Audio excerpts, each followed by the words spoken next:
Mnangagwa, you have to consider handing over your resignation letter.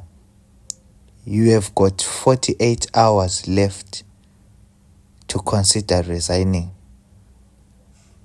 Yes, we are peaceful Zimbabweans. We respect you as we adhere to uhunu, ubuntuism. Matikoniwa, tine mavanga, matibaya. Matibatike zvechopu-chopu. Maswera se muri yeZimbabwe kwese kwamuri ikoko. Uyu ndi Chimhukutira umshesha panzi for the youths. I know most of you last heard from me on the 6th of March, whereby I was addressing you on what to expect on these days. Saka iwa takamirira baba Geza kuti vauye kuzopedzisa vagokurukura nemi.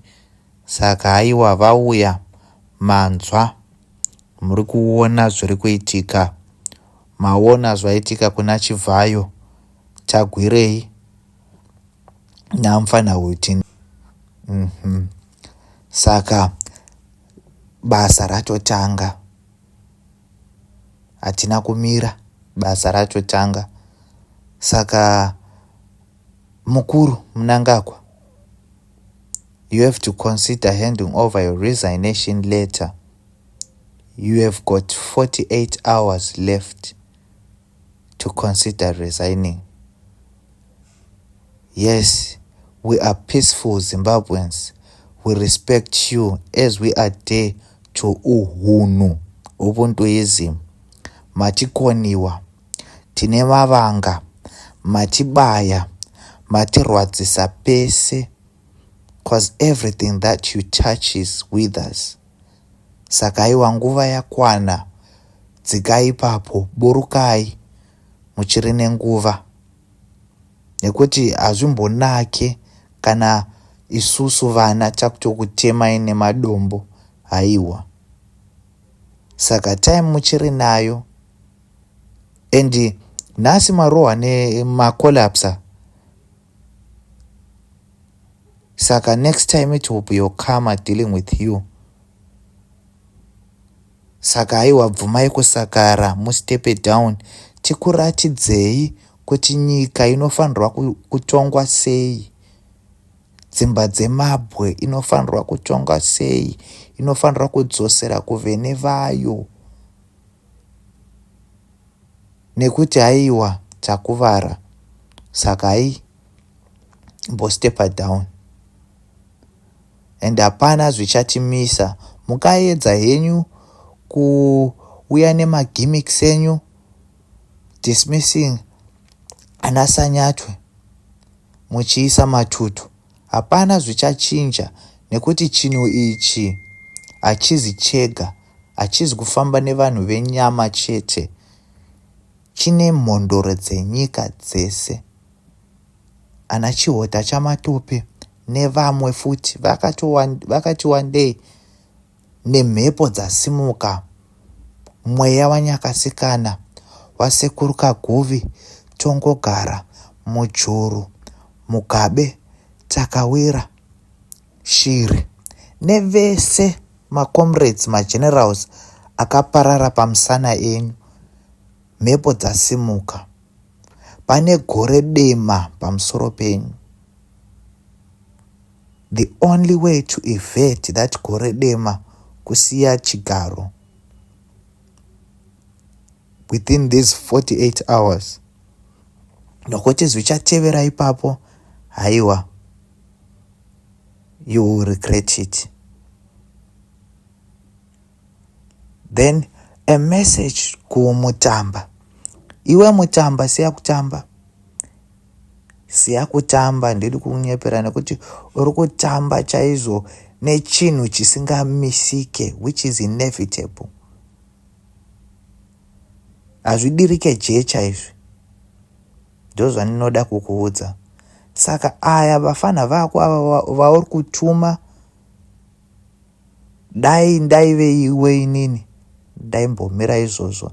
And even ivavo maporisa acho ari kubvuma kupusiswa kumhanya kunorova macitizens. vari kuedza kubatsira vana vavo. So saka at times imimi mapurisa, before you take some things into action, sit down and think about your kids. Cause zvinhu izvi atiitire isusu ma-individuals, haiwa tiri kuitira mwana wese weZimbabwe, vana venyu nemi futi, nokuti mari yamuri kutambira from government ishoma.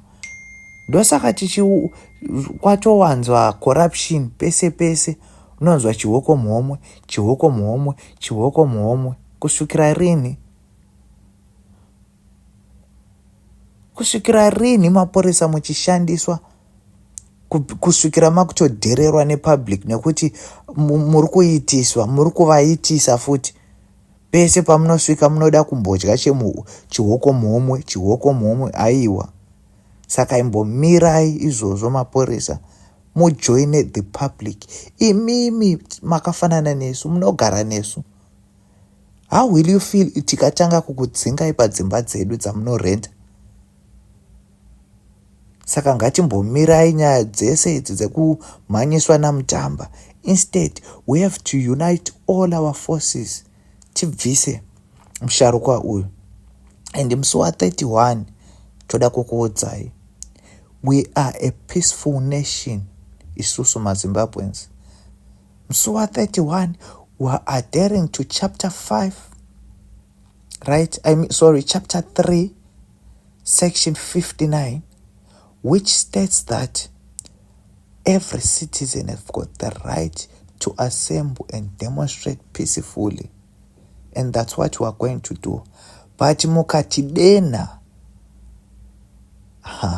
ndokuudzai, atidzore zvombo.